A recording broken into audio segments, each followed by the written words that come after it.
The Thai military is cruel, inhumane, and basically warmongers. Thailand has bombed Cambodia again with F-16 fighter jets, and the Trump broker peace deal with... Oh, and the nationalists, who are Thais, not the normal citizens, they are finally being useful after spending years since being in kindergarten going through nationalistic agenda that Thai produces.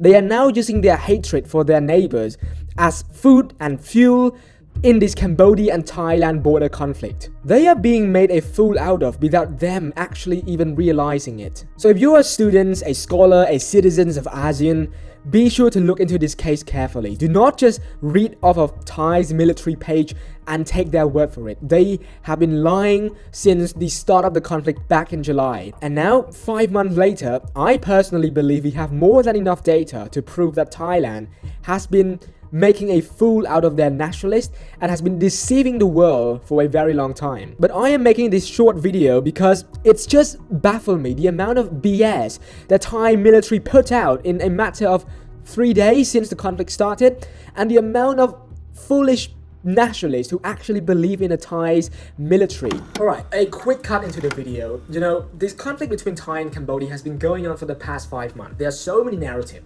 So I suggest you to watch my long form video and see all of the references, the research I listed as PDF or as linked down in those video below.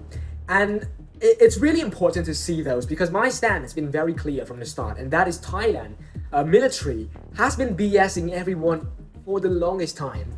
And the crack are showing. People are now dissecting Thai's military and Thai's internal politics. You can read Bloomberg, you can read many other articles now dissecting that aspect. But if you still don't believe me, you can basically question it yourself. You know, Thai talk about this landmine incident that constantly happened, yet provided no verification.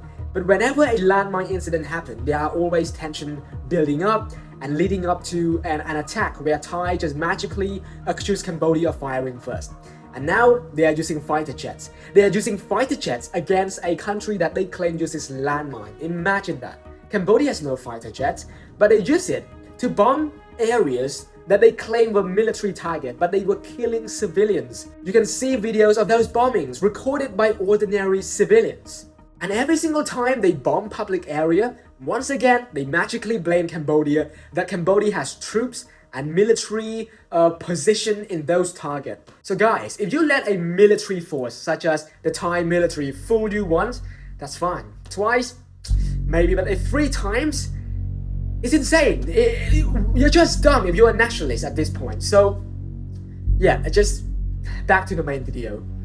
Because back in July, the landmine incident, you know, people can doubt it. But now it's December. If they claim they have so much evidence, they could have submitted it to the UN, they could have submitted it as forensic investigation, verified by independent third party. Nothing. There has been absolutely zero evidence that is verified. But what do happen and what does follow after the landmine incident is escalation of tension. And you need to understand, Cambodia does not want this war. We have been through decades in the past of instability, and we have reached stability over the past 1 decade. And so we don't want any of this conflict. Thailand, on the other hand, I made a video about it, has been facing decades of political instability. So when we have 2 variables, one keeps changing, another one is quite constant. Who is more likely to want this conflict? Who is more likely to gain from this conflict? And even the recent December 8th attack, which is more severe than last time, where Thailand used fighter jets on Cambodia, a country with no fighter jets, and they use it on temples, they use it on public area, killing civilians.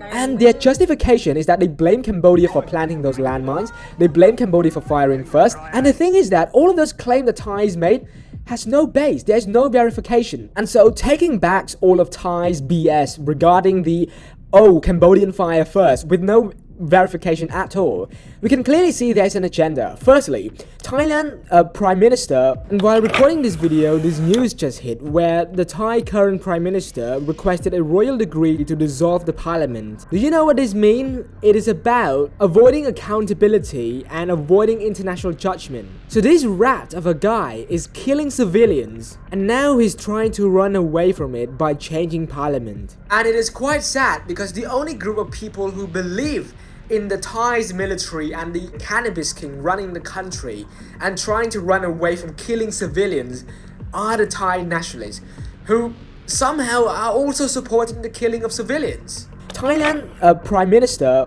general election is coming up very soon. It's either January or February next year. And not just me, Bloomberg and many independent analysts around the world is watching Thais very carefully and is dissecting Thai's internal politics. And we can clearly see that Thailand suffered two major L's in just under 2 months. The first one, Thai experienced the worst flood in centuries, and their government is basically reprimanded and criticized for not managing the situation well. And in that case, if Cambodia were cruel, just like how Thailand portrayed Cambodian to be, that would have been the perfect chance to attack. But we didn't want this conflict at all. And it's not just the flood problem, SEA Games, where Thailand did a very poor job of managing and creating it. They even have to apologize to the public. And so, with the upcoming election, we can piece it all together that this conflict is more likely a distraction from all of the failures and stitching it up with Thai nationalism, where for the longest time, like I mentioned in the beginning, Thai's children, they grow up, they went through nationalistic agenda, and so nationalism is the main source of power that the military can use. Those people who are not very educated, from Thais. So they have to use this nationalism as fuel to gain support and to win the general elections. International media now leans toward neutrality, but remember in July, they were so biased toward Thais because of the amount of Thai correspondents inside of those media outlets. And now, not even those correspondents can save their bum. But Bloomberg and independent analysts and many medias, they can do and make whatever article they want about Thailand. But Thais clearly do not care about Trump. They don't care about any peace deal. They stated it themselves, by the way, and it's not just my word. What they care about is gaining power and gaining popularity from nationalists. Like I said, nationalism as the main source of power, that is what they care about the most. And who is the people facing the consequences? They are the civilians who are currently dying and the people living across the border, especially Cambodians and even the Thais people who live along the border. And to end it off, in my opinion, Thailand must think that they are Israel, but they're not. They're clearly not. They don't have the connections, they don't have the power to be that. So while they are killing civilians and indiscriminately bombing public areas and making words such as reclaiming lands, I urge you to boycott all Thai product, to not travel to Thai. Why? To show Thailand that there are consequences to what they are doing.